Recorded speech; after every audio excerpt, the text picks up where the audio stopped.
जय श्री ओम नमः सिद्धेभ्यः। जय श्री ओम नमः सिद्धेभ्यः।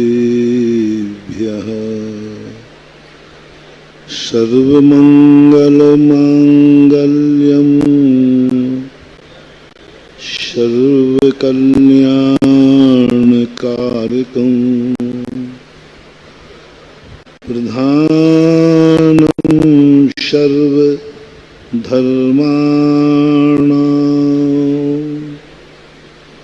जैनं जयतु शासनं जैनं जयतु शासनं। पंच परमेष्टि भगवान की आचार्य श्री गुरुवर कुंद कुंद महाराज की जय हो। आचार्य श्री गुरुवर विद्यासागर महाराज की जय हो। जगत पूज्य परम उपकारी निर्यापक श्रमण मुनिपुंग श्री सुधासागर जी महाराज की जय। सुल्लक श्री गंभीर सागर जी महाराज की जय। नमोस्तु महाराज जी।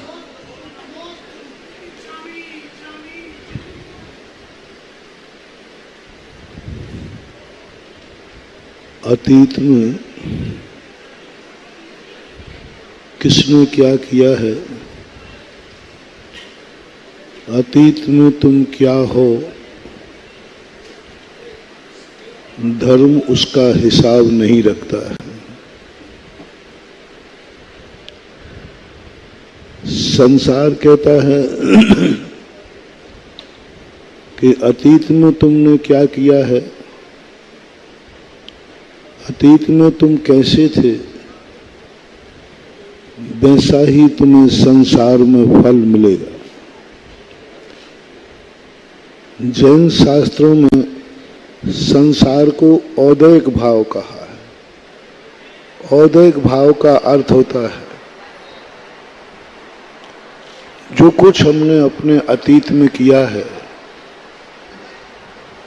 वही तुम्हें वर्तमान में फल मिलेगा। संसार एक मजदूरी सिस्टम पर चलता है। मजदूर मजदूरी करता है,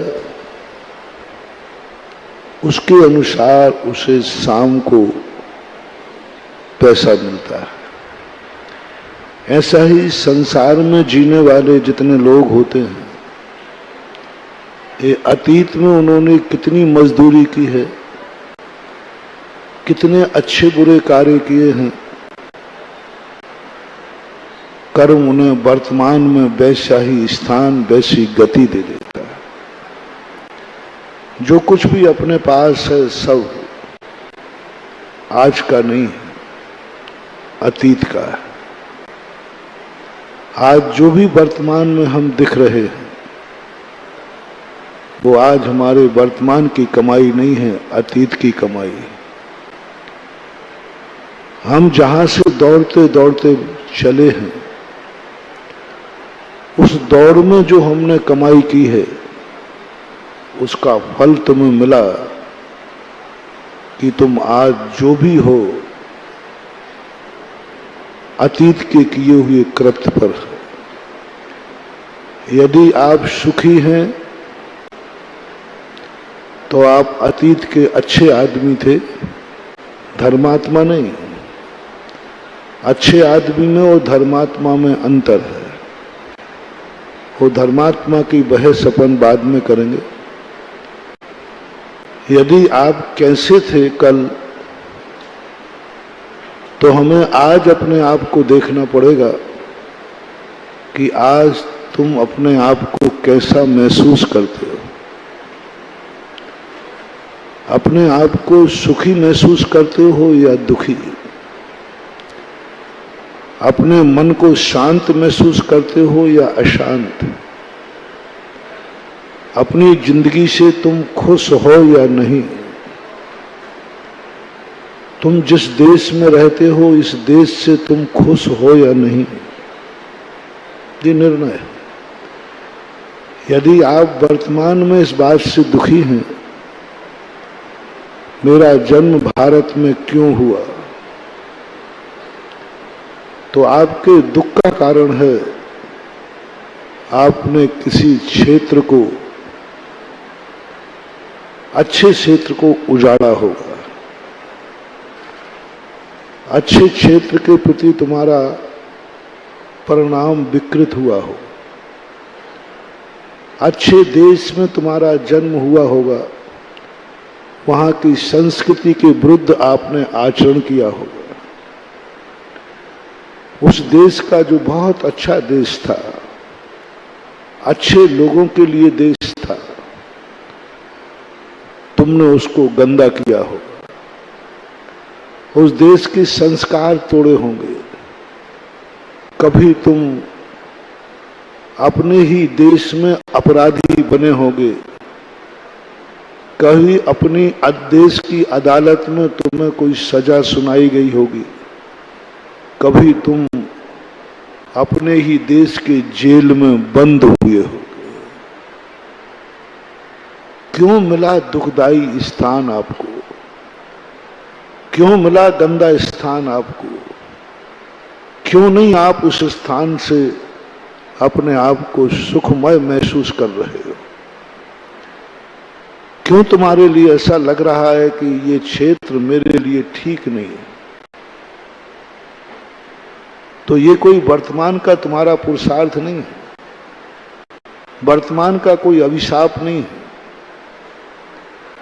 तुमने कभी किसी देश के ऐसे कानून को तोड़ा होगा जिस देश को तुम्हें जेल भेजना पड़ा हो। ऐसे कानून को तोड़ा होगा जब पुलिस ने तुम्हें पकड़ा होगा। ऐसा तुमने कुछ किया होगा कि तुम कभी अदालत के अपने ही देश के कटघरे में खड़े हुए होगे। बहुत बड़ा लॉजिक है महानुभाव, एक मोटिवेशन है। देश एक अपना घर है।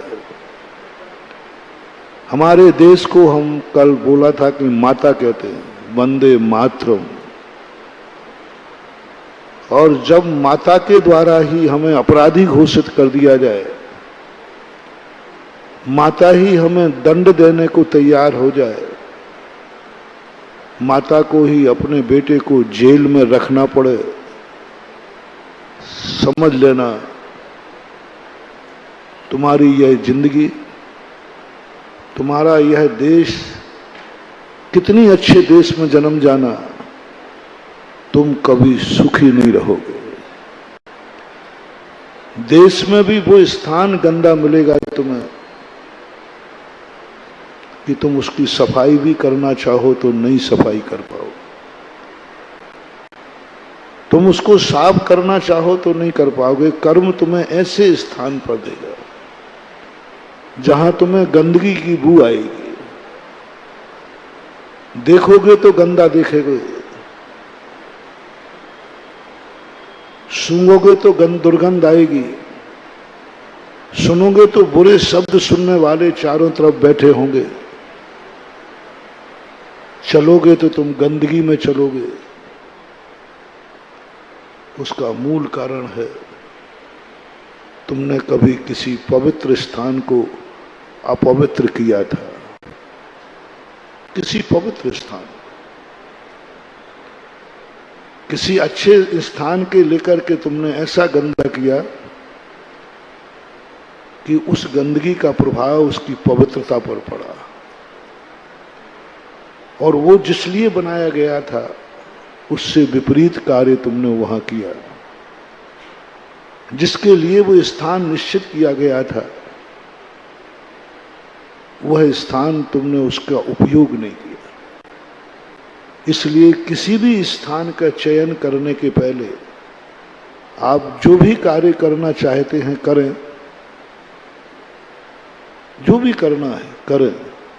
सबसे पहले आप विकल्प करें कि जिस स्थान पर आप जो कार्य कर रहे हैं, क्या वह स्थान उस कार्य के लिए नियुक्त किया गया है?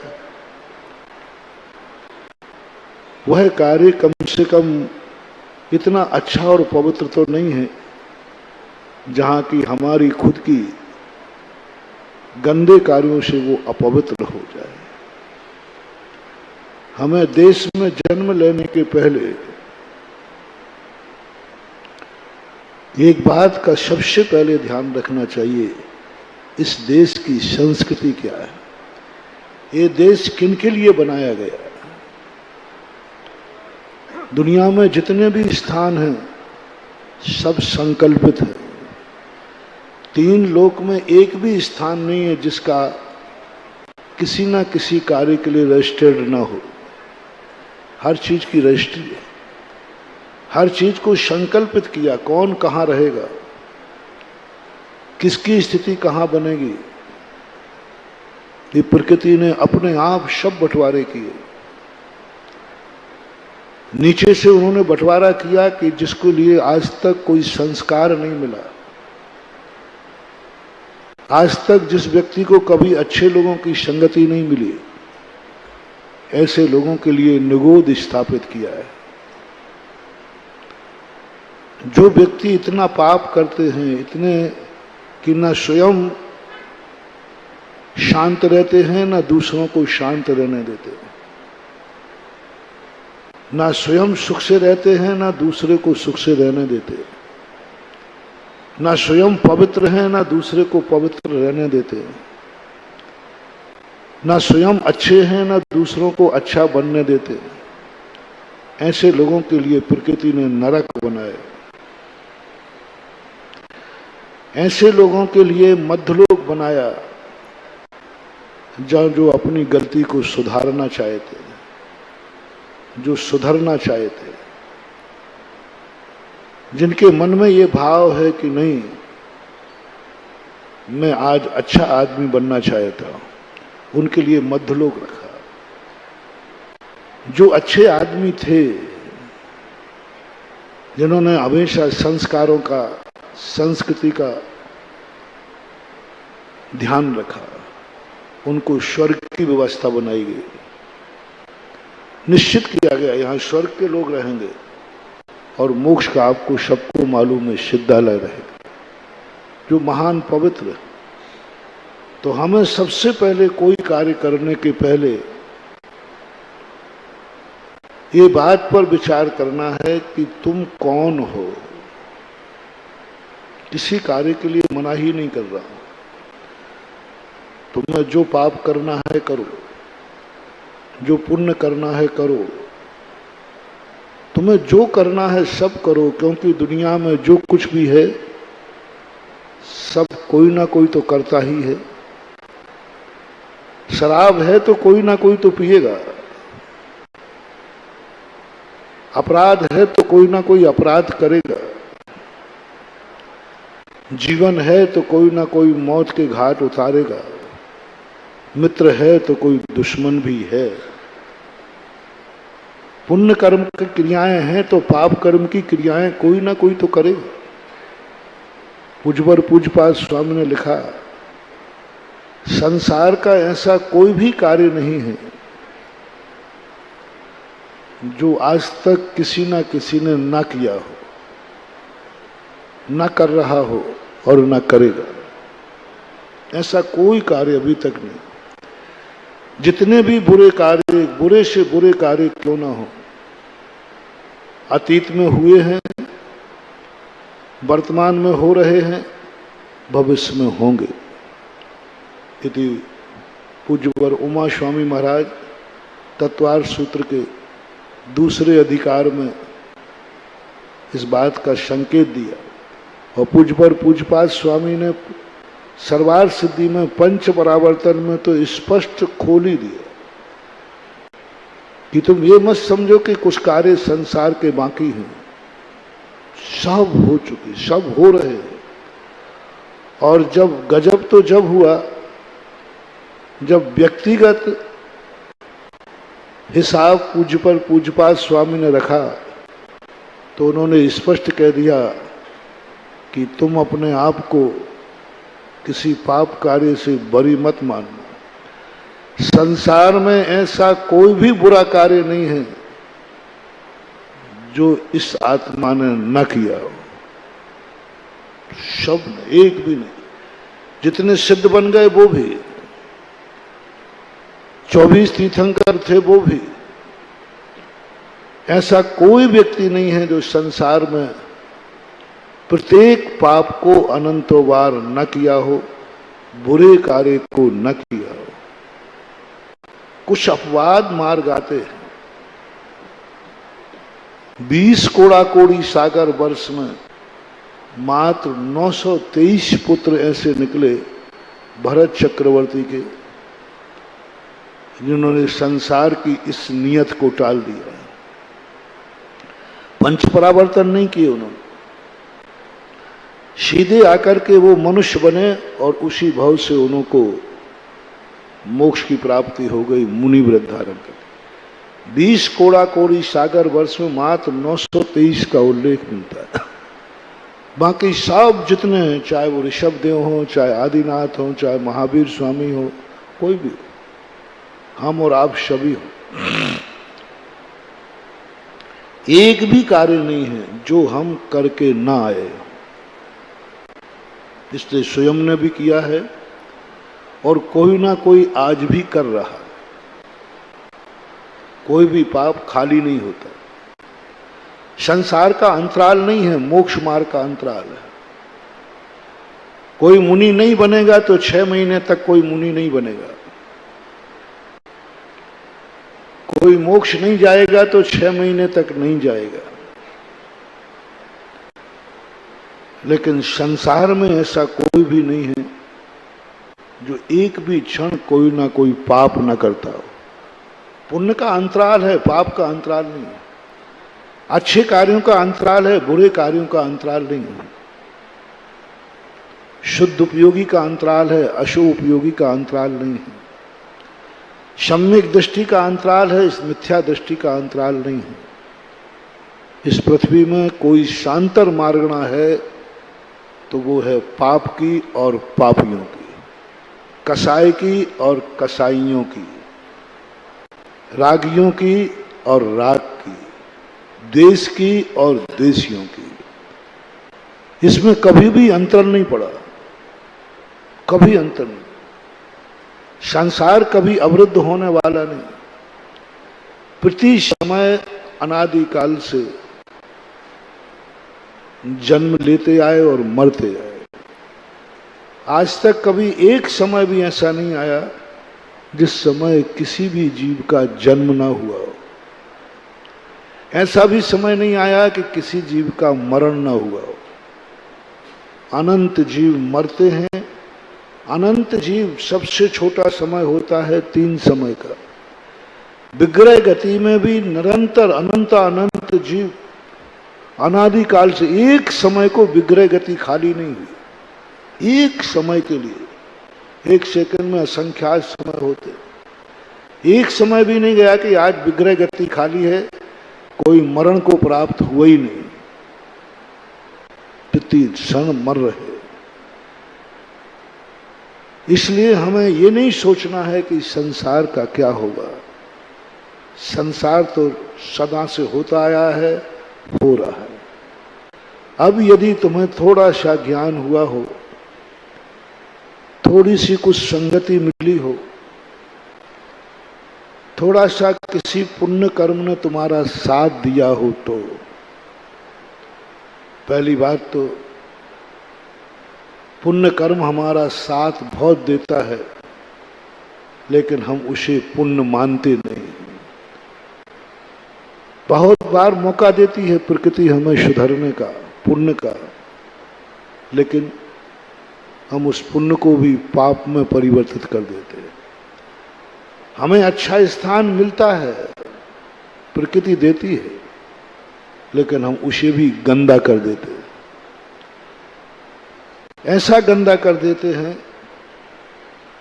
आपको कभी देखा होगा धर्मशाला नाम है, दानियों ने बनाई है, दान से बनी है, पुण्य से बनी है, पुण्य कार्य के लिए बनी है। लेकिन ऐसी धर्मशाला यदि आपको मिले तो आप जब उस धर्मशाला से बाहर आते हैं तो गंदी छोड़कर आते हैं कि अच्छी छोड़कर आते हैं। धर्मशाला थी, नाम था धर्म, गंदी छोड़कर आए, गंदा करके आए। आपको मिली कैसी थी? पवित्र मिली थी, अच्छी मिली थी, स्वच्छ मिली थी। हम उसको इतना गंदा करके आए। आप धर्मशालाओं का कभी जीना चढ़ना, जितने मोड़ आएंगे उन मोड़ों पर कितनी पीक होगी। जिस धर्मशाला में यदि कोई व्यक्ति रुक के गया है वो कितना गंदा कर दिया। ये कोई तुम कहते महाराज मेरा तो काम है गंदा करना, मैं ये नहीं कह रहा हूं कमेटी सफाई कर लेगी, लेकिन जब तुमने किसी पवित्र स्थान को गंदा किया उस समय आपको ऐसा कर्म का बंध हुआ कि आपको अब गंदा स्थान ही मिलेगा रहने को।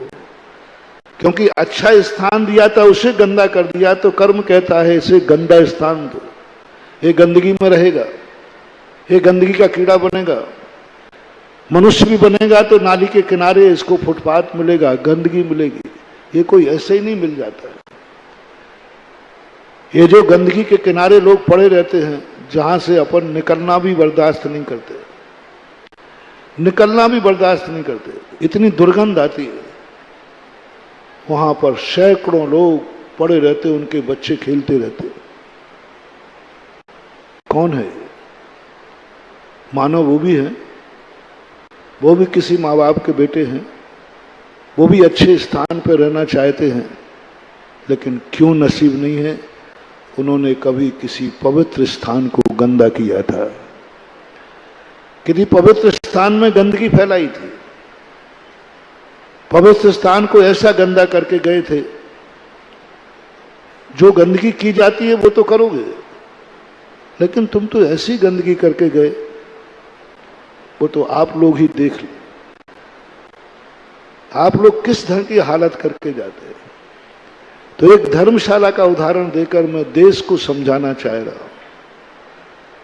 कर्म हमें बहुत मौका देता है कि तुम जाओ, अच्छे देश में तुम्हें भेजता हूं, अच्छे देश में तुम्हें भेजता हूं, और तुम्हारी परीक्षा है तुम्हारे उपभोग के बाद भी वह अच्छा बना रहे, बल्कि जितना अच्छा तुम्हारे जन्म के पहले नहीं था उससे अच्छा तुम्हारे मरण के बाद हो जाए तो तुम्हारा काम है। हमें पहले समझो कि मैं कौन हूं, जिसे हमारी शास्त्रीय भाषा में बोलते हैं द्रव्य दृष्टि। द्रव्य दृष्टि, द्रव्य दृष्टि का अर्थ उपादान दृष्टि। उपादान दृष्टि का अर्थ है कि मैं कौन हूं। वो शास्त्रों की बातें मत पूछ रहा हूं, गुरुओं ने जो तुम्हें रटा रखा है वो नहीं पूछ रहा हूं। शास्त्रों में जो रटा रटाया है उसके अनुसार तो हम बहुत बहुत बेईमानी कर लेते। शास्त्रों में लिखा है कि मैं जीव हूं, मैं आत्मद्रव्य हूं, मैं भगवान आत्मा हूं। ये सब व्यर्थ की बातें हैं। इस झगड़े में अभी तुम मत पड़ो। ये बातें बहुत ज्ञानियों की हैं, आगरा में रहने वाले पागलों के लिए नहीं है बातें। जहां पागल खाने होते हैं वहां की बातें नहीं है, आगरा के नहीं, भारत के मान लो, प्रत्येक श्रावक। तुम्हें ये नहीं समझना, बहुत ऊंची बात तुम समझ जाते हो। तुम्हें सबसे पहले समझना है कि तुम अपने आप को क्या मानते हो। तुम बताओ। मेरी दृष्टि में नहीं, शास्त्रों की दृष्टि में नहीं, भगवान की दृष्टि में नहीं, किसी महान आत्मा की दृष्टि में नहीं। सबसे पहले तुम खुद अपने आप की द्रव्य दृष्टि लाओ। तुम अपने आप को क्या मानते हो, तुम कौन हो। जो मानते हो मुझे कोई आपत्ति नहीं है, जो आपके मन में आवे, तुम कौन हो। सबसे पहले तुम्हारे लिए अनुभूति क्या हो रही है? अभी धर्म की बातें सोच लो, छोड़ दो। आपको सबसे पहले 24 घंटे में क्या अनुभूति होती है? तुम कौन हो? शास्त्रों की भाषा मत बोलना। तुम कौन हो? क्या लगता है तुम्हें? महसूस होता है कि तुमसे पूछा जाए तुम कौन हो, तो आपका जवाब क्या होगा? क्या जवाब दे सकेंगे आप कि आप कौन हो? थोड़ा सोचो, अतीत में सोचो, कितना सोच सकते हो। जितना अच्छा बड़ा टाइटल दे सको वो देना। जो सब में जिसकी जाति हो वो टाइटल देना, जिसकी जाति हो वो टाइटल देना। जाति का अर्थ हो मैं वह हूं जिसका दूसरा भी अल्टरनेट है। हमारी शास्त्रीय भाषा में से त्रियक सामान बोलते हैं, ऊर्ध्वता सामान बोलते हैं। अभी ऊर्ध्वता सामान्य की बात नहीं कर रहा हूं, त्रियक सामान। त्रियक सामान्य का अर्थ होता है अपनी जाति। मैं वह हूं जो यह है। एक सपोर्ट चाहिए। न्याय शास्त्रों में कहा है किसी को समझने के लिए, समझाने के लिए उसको अकेला खड़ा मत करो, उसके साथ कुछ और हो। ऐसा टाइटल तुम बताओ अपने आप को जो अधिक से अधिक लागू हो, अधिक से अधिक लोगों में लागू हो, अधिक से अधिक वस्तुओं में लागू हो। ऐसा टाइटल तुम्हारा। कितना बड़ा सोच है, कितना बड़ा व्यापार है, कितना तुम व्यापक हो, तुम अभी तक कितना सोच पाए। जो तुम टाइटल दे सको अपने आप को, वो 1 मिनट का समय है, मैं बोल रहा हूं, तुम सोचो कि कितना बड़ा अपने आप को कह सकते हो। मैं वह हूं जो मैं हूं, उसका विस्तार कितना है? अपने अनुभव से बताना, मेरे अनुभव से नहीं। शास्त्रों की भाषा में पूछूंगा नहीं, क्योंकि शास्त्रों की भाषा तुमसे हमें पूछने की जरूरत नहीं, तुमसे ज्यादा मैं जानता हूं। तुमसे क्या पूछूं? तुमसे वो बात पूछता हूं जो मैं नहीं जान पा रहा हूं, क्योंकि ये व्यक्तिगत मामला है। व्यक्तिगत मामला है कि तुम अपने आप को कितना क्या मानते हो, और जो तुम मानते हो वह समानता कितने जीवों में है, कितनी वस्तुओं में है, कितने द्रव्य में है, कितने लोक में है, कितना क्षेत्र है उसका, कितनी संख्या है उसकी, कितनी क्वालिटी है उसकी। अपनी ईमानदारी से बोलना, तुम अपने आप को क्या मानते हो? तुम कौन हो? कोई एक हाथ उठा के बता सकता है कौन हो?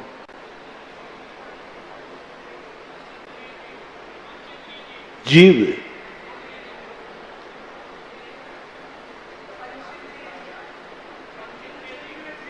संग जीव। ये शास्त्रीय भाषा है महान भाव, मत बोलो। ये रटी हुई पाठशाला की भाषा है, मत बोलो।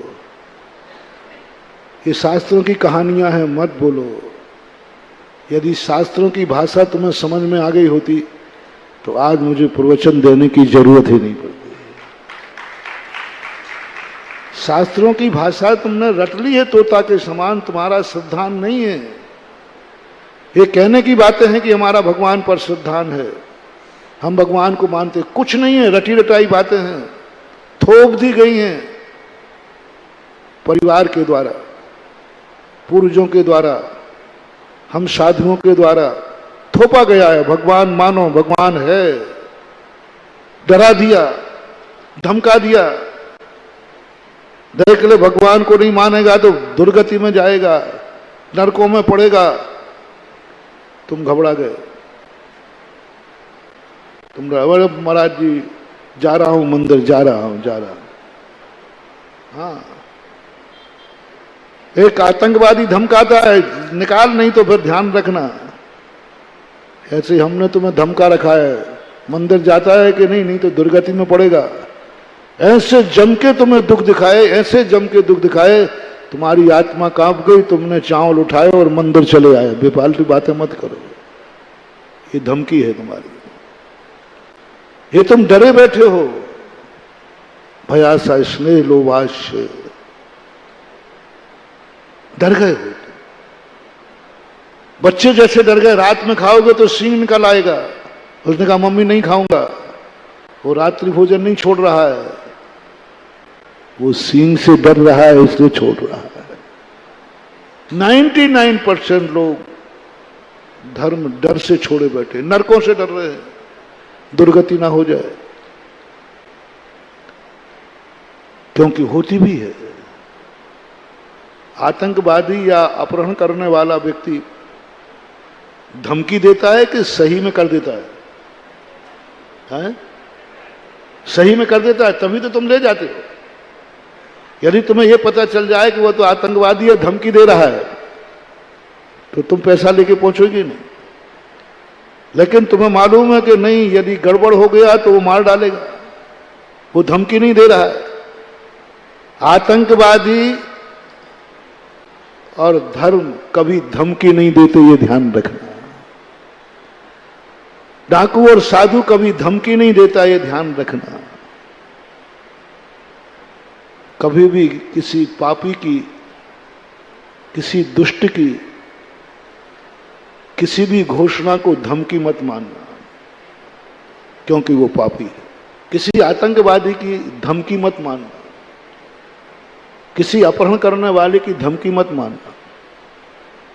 जितना बड़ा पापी होगा वो कभी धमकी देता ही नहीं। जो कहता है वो करके दिखाता है। और आप सबको मालूम, उसी सत्यता के कारण उसकी कथनी और करनी एक होती है, उसी बल पर वो पापी बनता है, उसी बल पर वो डाकू बनता है, उसी बल पर तुमसे फिरौती लेता है, उसी बल पर फिरौती लेता है कि जब तुम्हें यह विश्वास हो जाए कि ये व्यक्ति ने कहा है तो वो वैसा करेगा, तभी तुम पैसा लेके पहुंचोगे। यदि तुम्हें यह मालूम चल जाए कि नहीं, ये जो कह रहा है करेगा नहीं, तो आप पैसा लेके पहुंचोगे। वो जो कहता है करता है, और वो सारी दुनिया ने उसका ट्रेलर देखा है, इसलिए लोग कांप जाते हैं। और वो जो कहता है वो तुम कर लेते हो। लेकिन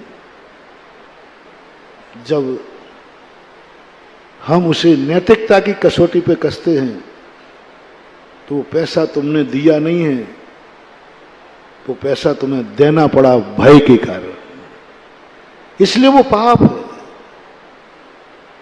इसलिए लेने वाले को वो पाप कहा कि तुम्हें पैसा मिला नहीं है, उसने डर से दिया है, भय से दिया है, मोह से दिया है, अपने बच्चे को बचाने के लिए दिया है। इसलिए वह दिया हुआ पैसा दान नहीं माना जाता, पाप माना जाता, धर्म नहीं माना जाता, पाप माना जाता, क्योंकि वो तुमने डर के दिया, भय करके दिया। इसलिए वह पैसे को पाप की कोटि में रखा। ऐसे पैसे का नीतिकार कहते हैं यह पैसा उपयोग के योग्य नहीं है। किसी भी व्यक्ति को डर से और भय से यदि हम झुका लेंगे तो वो नमस्कार नहीं, वो भय है। किसी व्यक्ति को डर और भय से हम मंदिर भेज देंगे, वो मंदिर नहीं है, वो भय है। किसी डर के कारण हम उससे कोई त्याग करा देंगे, वो त्याग नहीं, भय है, डर के कारण। और डराते हैं। तो इसलिए ये मत मानना कि साधु लोग झूठ बोलते हैं, धमकाते हैं। ये मत मानना कि माँ ने कहा है कि रात्रि भोजन करेगा तो सींग निकल आएंगे। ये धमकी नहीं है, ये धमकी नहीं है। ये यथार्थ सत्य है कि रात्रि भोजन करोगे तो जानवर बनोगे, ये सत्य है आगम के अनुसार। आगम में लिखा, पूज्यवर रविशरण महाराज श्री पद्म पुराण के अंदर। वो धमकी नहीं है, धर्म क्षेत्र में धमकी होती ही नहीं। तुम ये नहीं करोगे तो तुम्हारी दुर्गति होगी, तुम ये नहीं करोगे तो तुम्हारा ये हो जाएगा। ये धमकियां नहीं है महानुभाव। शास्त्र, गुरु, सज्जन पुरुष कभी धमकी नहीं देते, और धमकी देते हैं तो वे ना शास्त्र हैं, ना गुरु हैं, और ना ही वह नीतिवाद। धमकी शब्द तो है ही नहीं है, लेकिन भय है। तुम सीधे से नहीं माने, इसलिए भय दिखाना पड़ा। वो भय काल्पनिक नहीं, वो भय दिखाया है, वो आएगा। आतंकवादी ने कहा है कि इस दिन में नहीं आया तो तुम्हारा बच्चा मर जाएगा, तो वो मार देते हैं, एक उंगली काट के दिखा देते हैं। और नहीं आता है तो वो सकुशल लौटाते नहीं हैं। उनके पास ये दया नहीं है कि चलो नहीं आया है तो हम छोड़ते हैं। उनको पैसा मिले या ना मिले, तुम्हारे बच्चे की जान जरूर ले लेंगे वो। अरे भाई, पैसा नहीं मिला तो मारने की अपेक्षा वैसे ही छोड़ देना। मैंने ये सोचा कि भाई पैसा नहीं आ रहा है तो क्यों हत्या कर रहे बच्चे की, हत्या करने के बाद भी नहीं मिलना। तब इसका बहुत बड़ा कंसेप्ट चाणक्य ने दिया। चाणक्य लिखते हैं कि पापी कभी भी उसको कुछ मिले या नहीं मिले, लेकिन वो इसलिए मार देगा कि अगला केस में उसको पैसा मिल जाएगा, क्योंकि हैदस फैल जाएगी कि ये मार देता है। ये जो कहता है वो कर देता है, इसलिए वो उसका एक ऐसा पैटर्न बना देता। धर्म शास्त्र में भी कई लोग कहते हैं ये डराया जाता है, धमकाया जाता है। नहीं महानुभाव, जिनवाणी का वचन, गुरु के मुख से निकला हुआ वचन, कभी धमकी मत मानना। उन्होंने जो भी कह दिया है वह होकर रहेगा, होकर रहेगा, होकर रहेगा, कोई नहीं रोक सकता। उन्होंने कह दिया कि तुम ये कार्य करोगे तो ऐसा होगा, ऐसा सोचोगे तो ऐसा होगा, ऐसा करोगे तो ऐसा होगा। उसको 100% मानना, किंचित मात्र भी एक अंश में भी संदेह करने की गुंजाइश मत करना, क्योंकि वो मेरे गुरु ने कहा है,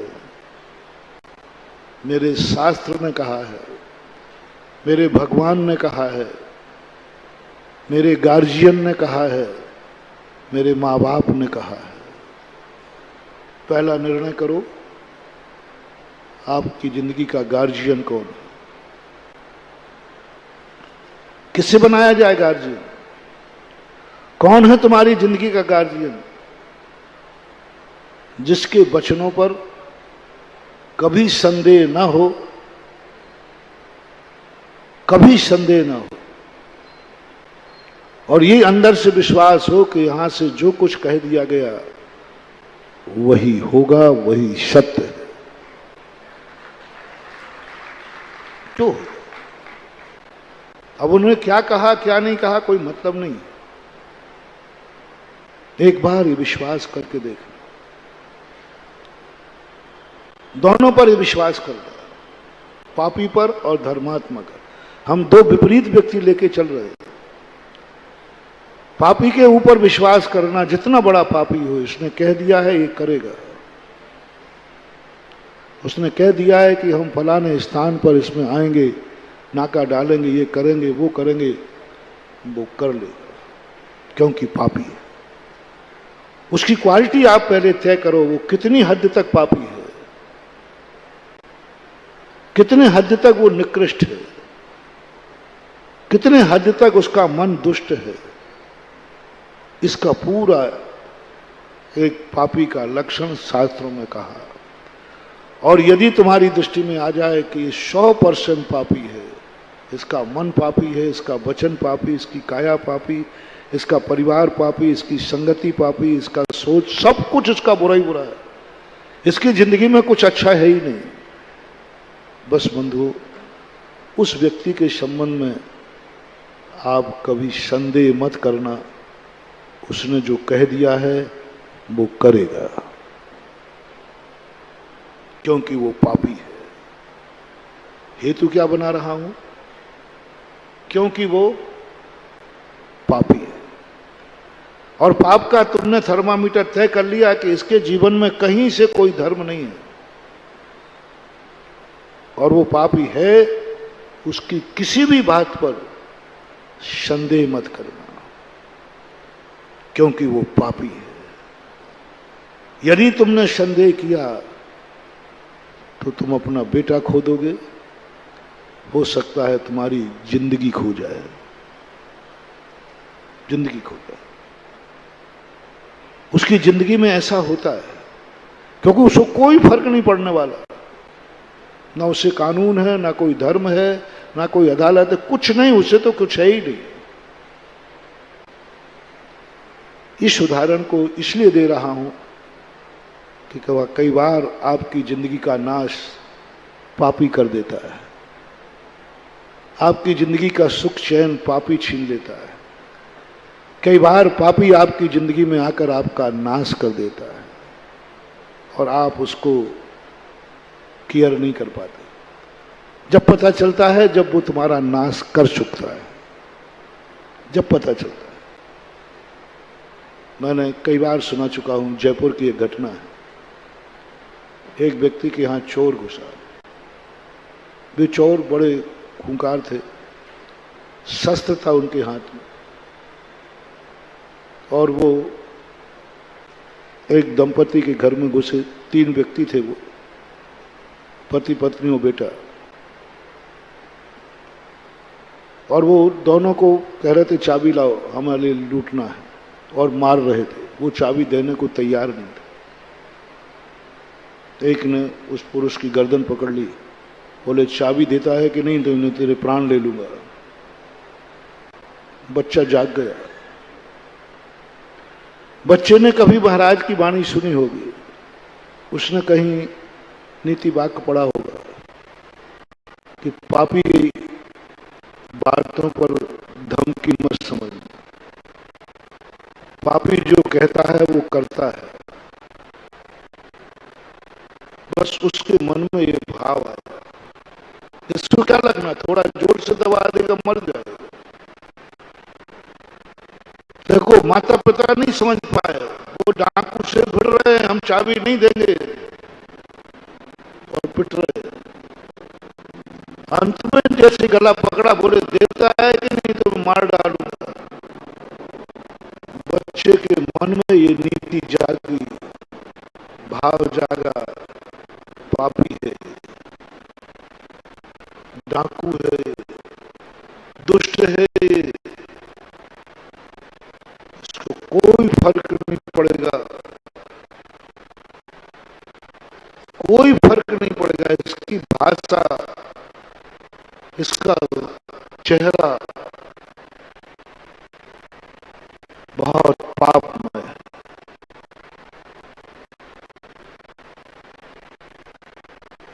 उसने तुरंत कहा डाकू से, अंकल मम्मी पापा को छोड़ दो। बोले नहीं छोड़ूंगा, ये चाबी नहीं दे रहा है। बोले चाबी मैं दे रहा हूं, मैं दे रहा हूं चाबी। उन्होंने जैसे चाबी की बात कही, बच्चे ने जाकर के चाबी दी, तिजोरी बताई और अपने सामने खुलवा करके सारा माल चोरों के हवाले कर दिया। तो चोरों ने मम्मी पापा को कुछ नहीं किया। उस दिन बाद जब चोर पकड़े गए, चोरों ने बयान दिया कि ये घर का धन तो जाते जाता, तीनों की हत्या भी करता हूं। मात्र इस बालक की बदौलत है कि धन इसने मुझे दे दिया और प्राण बचा लिए। 10-12 साल का बच्चा था, 15 अगस्त को उसको पुरस्कार मिला। 96 की घटना है, चातुर्मास जयपुर में था, बहुत पेपर में आया था। उसने कहा कि मैंने एक ही बात सोची, मम्मी पापा ये सोच रहे थे, मम्मी पापा से भी पूछा इंटरव्यू में कि आपने ये कार्य क्यों नहीं किया। बोले मुझे लग रहा था ये डाकू है, धमकी दे रहे हैं, मार थोड़ी डालेंगे, धमका रहे हैं, मार थोड़ी डालेंगे। लेकिन बच्चे ने सोचा नहीं, पापी है, पाप की धमकाता नहीं है, उसकी सिद्धि नहीं हो तो उसने ये सोचा। और माता पिता कह रहा है कि हम इसलिए नहीं दे रहे थे कि ये डाकू है, धमका रहे हैं, ऐसे थोड़ी दे दूंगा। और बच्चे ने कहा कि नहीं, पापी है, धमकाता नहीं है, कर देगा, ये धन भी जाएगा और मम्मी पापा भी जाएंगे, हम तो सब तरफ से अनाथ हो जाएंगे। अच्छा है धन चला जाएगा, मम्मी पापा बचेंगे तो कम से कम धनहीन रहेंगे, लेकिन अनाथ तो नहीं रहेंगे। एक छोटे से बालक में इतना सोच, इतना कंसेप्ट उसको कहां से आ गया, कैसे सिद्धांत बना लिया उसने अपनी जिंदगी का। और उस समय, जिस समय पिता की गर्दन एक पापी के हाथ में, उस समय जब पिता और माता दोनों विपरीत जा रहे हैं, पिता माता की विचारधारा के खिलाफ जाकर के क्या उसने साहस का काम किया। मैं पूछता हूं, आपका बेटा यदि ये करेगा तो आपको अच्छा लगेगा कि बुरा? उस समय तो दोनों को बुरा लगा, बेटा तूने गलती कर दी, ये तो चोर डाकू हैं, ऐसे ही धमकाते हैं, चले जाते। बेटा तूने चाबी देकर अच्छा नहीं किया। ये बेटे को माता पिता ने डांटा, चाबी देकर तूने अच्छा नहीं किया। थोड़ी देर और झगड़ा करते चले जाते, हल्ला मचा देते। बेटे ने कहा पापा मुझे नहीं विश्वास था कि वो चले जाते, क्योंकि वो बहुत पापी है, उनका चेहरा मैंने देखा था। लेकिन जब माता पिता को रोना आया, जब डाकुओं ने खुद पकड़े जाने पर बयान दिया कि ये बचने वाले नहीं थे, इस बेटे की बदौलत बच गए, तब माता पिता को एहसास हुआ। 15 अगस्त पर राज्यपाल ने उसको सम्मानित किया। उस दिन की वो घटना मैंने अपने शास्त्रों पर देखी और मैंने अपने भक्तों को संदेश दिया कि दुनिया में इस बात पर हमेशा सावधान रहना, पापियों को समझो, हमारी जिंदगी में कोई पापी नुकसान न पहुंचा जाए।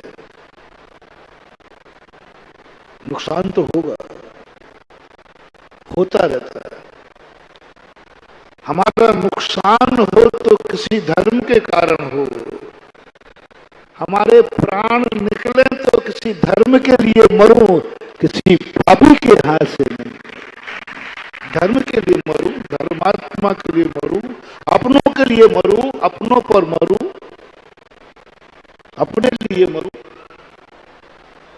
साधु भी मरता है अपने व्रत के लिए, अपने धर्म के लिए। कितने लोगों ने अपने धर्म के लिए प्राण दे दिए। खादर भील ने अपने नियम के लिए मर गए। मातंग चंडाल अपने व्रत के लिए मरने के लिए तैयार हो गया। अंजन चोर नमोकार मंत्र पर मरने के लिए तैयार हो गया। मरने की कोई गम नहीं है, बस पापी के हाथ से ना मरे, पाप के लिए ना मरे, पापी मुझे ना नुकसान पहुंचा पाए। अपनी जिंदगी में सबसे बड़ा ये करो, कोई पापी मुझे अशांत ना कर दे, पापी मेरी शांति भंग ना कर दे। हमारा दुश्मन हमें नुकसान न पहुंचाए। जो दुष्ट लोग हैं वे हमारी जिंदगी में प्रवेश न कर पाए, और वो करना चाहेंगे। उसका एक ही तरीका है, नीति कहती है दुष्टों की बात को, या तो इतने दुष्ट तुम बन जाओ कि उनकी दुष्टता को तुम सबक सिखा सको, उनकी दुष्टता पर तुम अंकुश कर सको, उनकी दुष्टता पर तुम नकील डाल सको, उसकी दुष्टता को तुम काबू कर सको। मैं कौन हूं इस प्रसंग पर तुम्हें बता रहा हूं। या तो अपने आप में पहचानो कि इस दुष्ट से मैं भिड़ लूंगा और इस दुष्ट को मैं काबू कर लूंगा। यदि इतनी औकात, इतनी हिम्मत तुम्हारे में हो तो फिर तुम्हें झुकने की जरूरत नहीं है, तुम्हें उसकी बात को मानना जरूरी नहीं है। तुम सामने आके खड़े हो जाओ, उससे सामने खड़ो, फाइट करो, फाइट करो, युद्ध करो, मिटा डालो। दुष्ट को मिटाने के लिए ही ऋषभदेव ने तलवार दी थी। बहुत बड़ी बात। तलवार पापी को नहीं दी थी, धर्मात्मा को दी थी। सबसे बड़े धर्मात्मा को ऋषभदेव ने तलवार दी। आसी मसीह कृषि वाणिज्य का जो उपदेश दिया, मैं ये बात वर्षों तक नहीं समझ पाया कि ऋषभदेव जैसा अहिंसक तीर्थंकर तलवार का उपदेश दे रहा है, तलवार चलाना सिखा रहा है, निशाना लगाना सिखा रहा है, और ऐसा निशाना लगा रहा है, देख ऐसा निशाना लगाना सामने वाला बच नहीं जाए। और ये भी निश्चित है कि तलवार तीर कमान किसी पशु पक्षियों को मारने के लिए नहीं, मनुष्यों को मारने के लिए। तलवार चलाना सिखाया, तीर चलाना सिखाया, ऐसे मर्म स्थान सिखाए कि जहां मारने पर सामने वाला मर जाएगा। कौन सिखा रहा है? ऋषभदेव।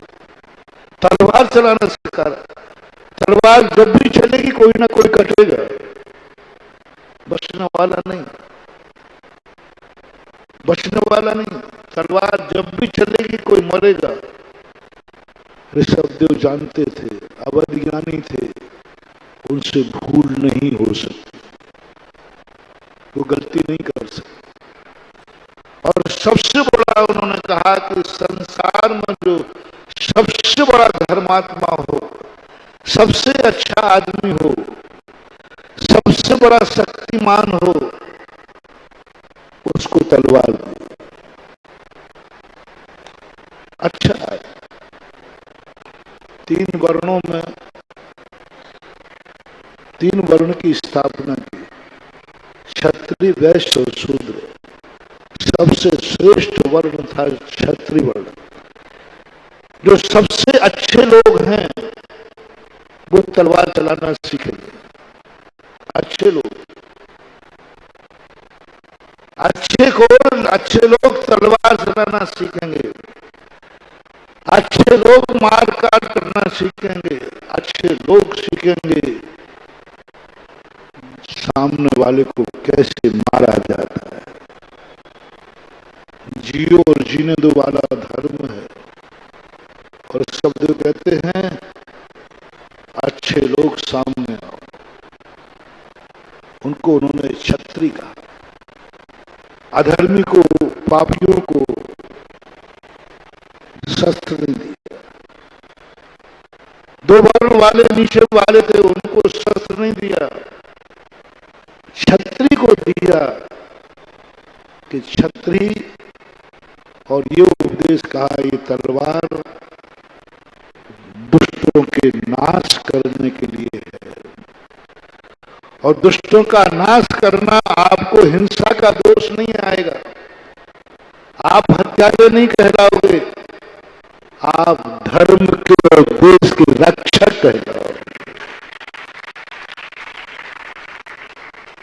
सभी दर्शनकारों को मैंने पढ़ा, किसी भी दर्शनकार ने सैनिक की दुर्गति नहीं की।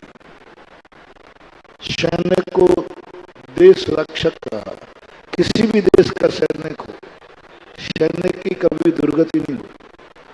24 घंटे मारने का भाव करता है, 24 घंटे मारने का भाव करता, निशाना लगा के बैठा रहता है तो भी उसकी दुर्गति नहीं होती। निशाना लगा के 24 घंटे बंदूक के खट पर उंगली रखे, चूक नहीं जाए सामने वाला, चूक नहीं जाए सामने वाला। ऐसा परिणाम रखते हुए भी सैनिक की दुर्गति नहीं होती। ये सोच करोड़ों सागरों वर्ष पहले ऋषभ के ज्ञान में आया था। तो आप लोग भी इस बात को ध्यान में रखें। हमारी जिंदगी में कोई प्रतिकूलता आई है, किसी ने तुम्हारे साथ प्रतिकूल किया है, उसकी रेखा भी मन में मत रहने दो, उसको भूल जाओ। दुश्मन को माफ नहीं कर रहे हैं, हम अपनी शक्तियों का जागरण कर रहे हैं। हम अपनी खुद की शक्तियों का जागरण कर रहे हैं। हम खुद अशाता से बचने का प्रयास कर रहे हैं। अशाता वेदनी कर्म का बंध का ये पहला सूत्र उज्ज्वल उमा स्वामी महाराज ने दिया। आज आपका समय पूर्ण हो गया। इतने कह करके समय का ध्यान रखें। 8 बजे का समय है। 8:05 पर सिद्धिया ओम नमः सिद्धेभ्या हो जाना चाहिए। 8:05 पर और 9:35 समय इतना अच्छा समय है ये कि आप लोगों को ना तो व्यापार की दिक्कत है, ना नौकरी की दिक्कत है। आराम से अभी 8 घंटा है 10 बजने में, तो जा सकते हो। इतना बढ़िया समय निश्चित है कि इस समय में यदि तुम कोई बहाना न बनाओ तो दोनों काम कर सकते हो। प्रवचन का भी लाभ ले सकते हो और अपने सांसारिक कार्यों को भी कर सकते हो। लेकिन आते समय ध्यान रखना, 8:05 का समय है तो 8:05 ही रहना चाहिए। आमिर भगवान की